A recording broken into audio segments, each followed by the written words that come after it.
Go.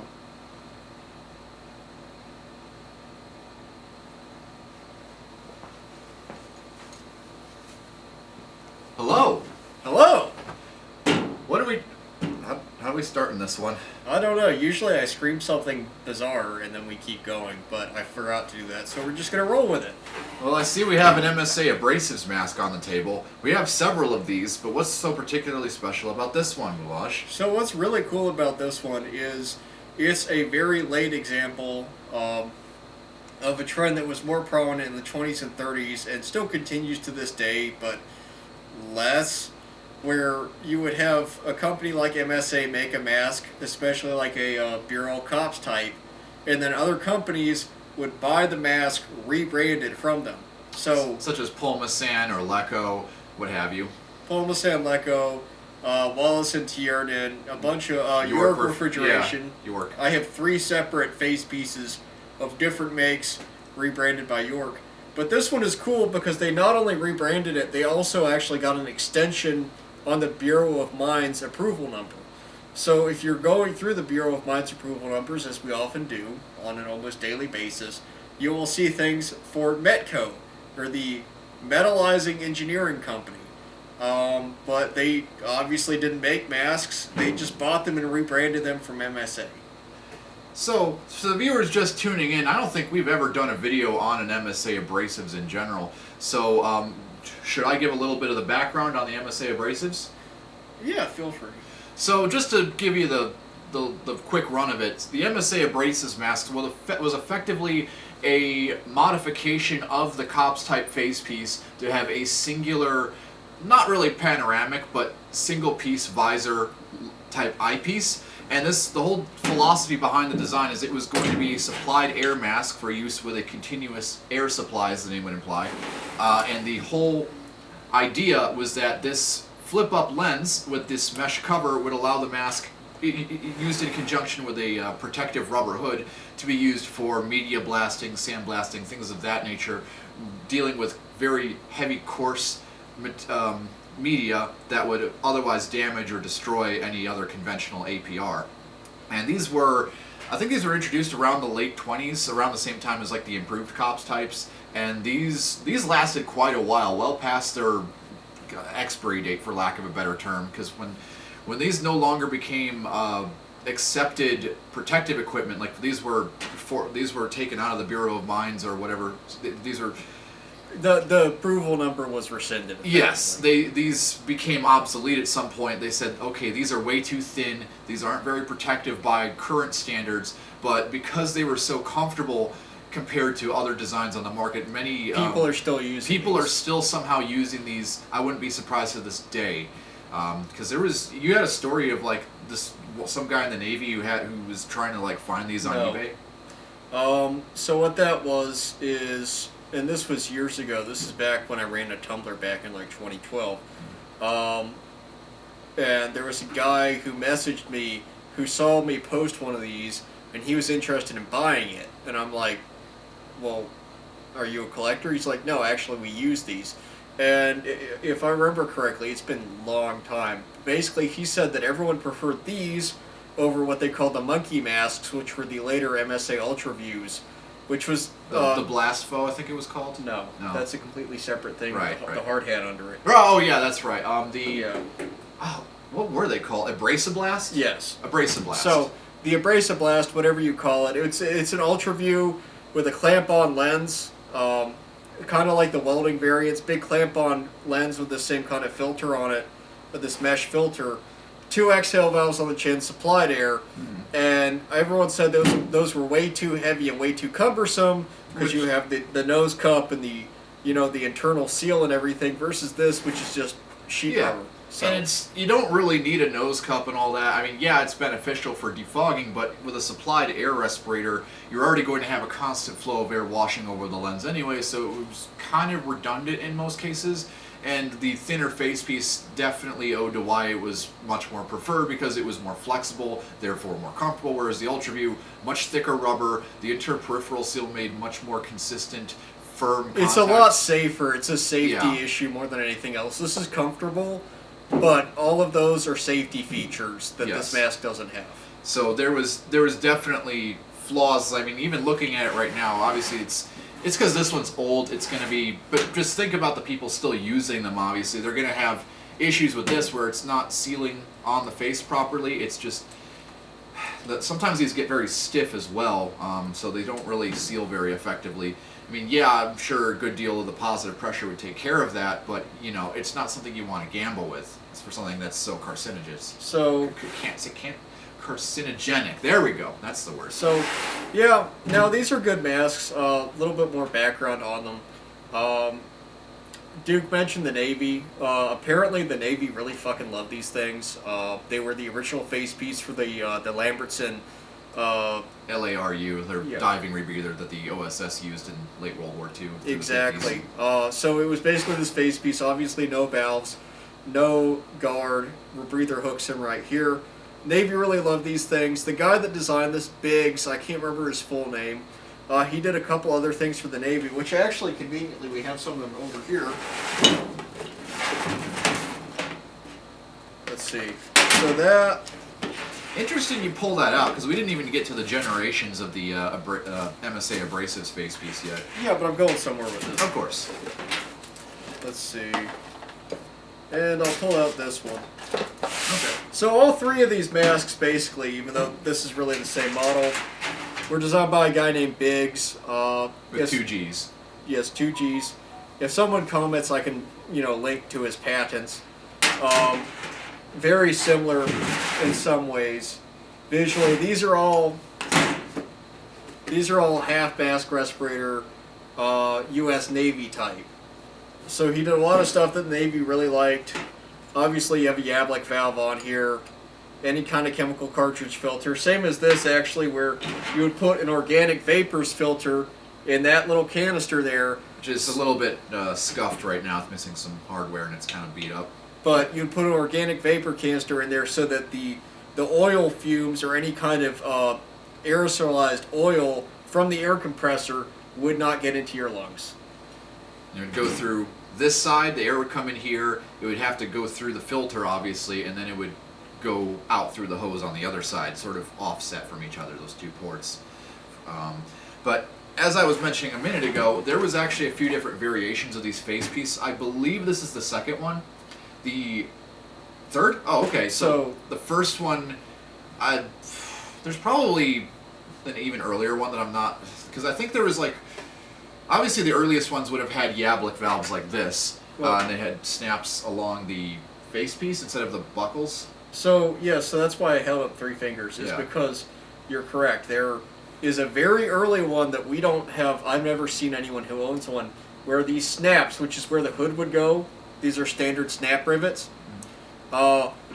These were actually up around this facial seal, or the lens. They were up around the lens. Later models, every single one that we've seen after that has them around the periphery on the harness snaps, on the harness buckles. Now, like you said, the earliest ones that we know of have Yablick valves. They have 2 Yablick valves, one on either side. And I think some of the earliest ones also had brown stockinette right here. Because this is reinforced with stockinette right here. I think I'm recalling an MSA brochure where the photos were touched up with they came in after they took the photos and touched them up with color. Cause this was like the late 20s. They didn't have color photography really. But yeah, I think some of the earlier ones had brown stockinette right here. Yeah, that would make sense. So, yeah, it's actually they made a shit ton of these. Let's be clear. But a lot of them were destroyed because abrasive blasting is obviously abrasive blasting, and it Very destroys. destructive. Yes. So these masks are rare, not because they didn't sell well, not because people didn't like them, but because people like them so much they use them until they literally fall apart. And the probably after the first gen ones, the rarer variants of these happen to be the very final 4th gen ones that have the plastic outlet valve cover, similar to like an UltraView or like a Confo or something, like a very late Confo. Because you see these, the 3rd gen here has like the early 50s through 60s style Confo style metal disc valves where it has just like a metal cover plopped over the valve seat. And then, like I said, the last gen ones, which are objectively the rarest, they have the plastic valve covers. Now, allegedly, according to this guy that I talked to, among the sandblasting community, I don't know if they have like a subreddit or something, but apparently the U.S. Navy has a massive stockpile of these, of unused ones, so probably the late model ones. And when they were, because the Navy only changes tone when they need to change tone, they probably sat on these once they realized they couldn't issue them anymore.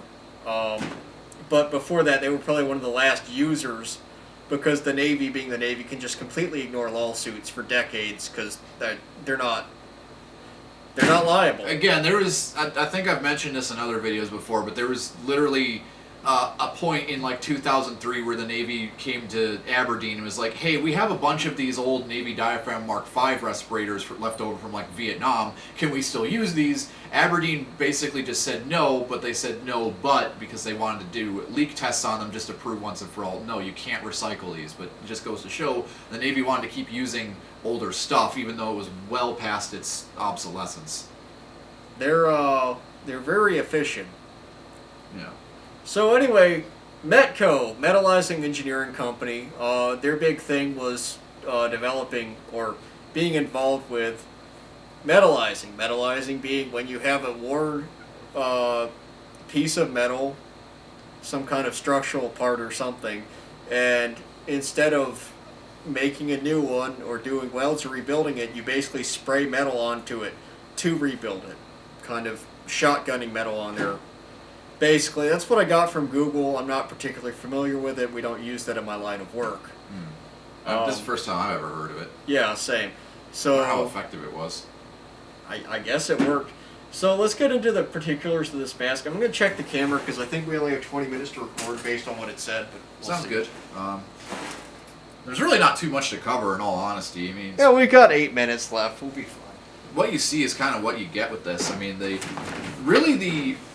aside from just the overall appearance, probably the most unique thing, in my opinion, is the hose. Like, this is a ridiculously tiny hose, and it's a lot of supplied air masks have a small corrugated hose like this for whatever reason, but it's very unique. Where, nowadays you'd expect it to have like a solid air line, like a pressure hose. This has just like a corrugated gas mask hose, just a much smaller diameter, like almost half the diameter of a normal one. That's about normal for these abrasives, though. Yeah, it is, but it's just kind of an interesting choice that they did with that, where it's like, I guess, I'm trying to think of why they would do that necessarily, because it's like I don't see why they couldn't just use a normal diameter hose. Well, you don't need the larger surface area. Well, yeah, you don't. I guess you don't. I guess it makes it a bit more strong and resilient, and then it's also because it, maybe the higher pressure from the supplied air will kind of have a greater effect over the lens or something, like, greater defogging effect. Yeah, or you don't like need as much dead air or dead volume, basically. Yeah. So, a couple of things. I guess the Metco stamping, let's go over that, which is you've got Metco really big here across the forehead, but the bigger stamp, the more important stamp in my opinion, is back here, because you can actually see where part of the harness mold was ground off, and then they just left it blank and stenciled on Metco in white paint. But that's pretty much the only difference as far as things they change from a standard MSA abrasive. So Yeah, obviously if you had a full kit, you would have the box and everything would be related. we do have a full kit. We just need to pull it out of storage. Well, I'm basically. saying for a Metco full kit. Oh, well, yeah. If you had a full Metco kit, everything would be relabeled. You might see MSA mentioned on there once or twice. But here, surface-wise, you really don't get much on this mask, other than the changed mold, which might be more important depending on who you are. Yeah, I can't really think of much else to talk about externally, and there's probably even less internally. There's very little internally. I would mention the chin seam. Yeah, so like I mentioned at the beginning, how this is a modification of Let me get on the camera. Yeah, go for it. So obviously, like I said, this is a modification of the MSA Burrell Cops type design, where you can see that it was originally molded as a flat piece of rubber that they would vulcanize at the chin to create this sort of 3D shape for a human face. So there's a vulcanized seam on the chin.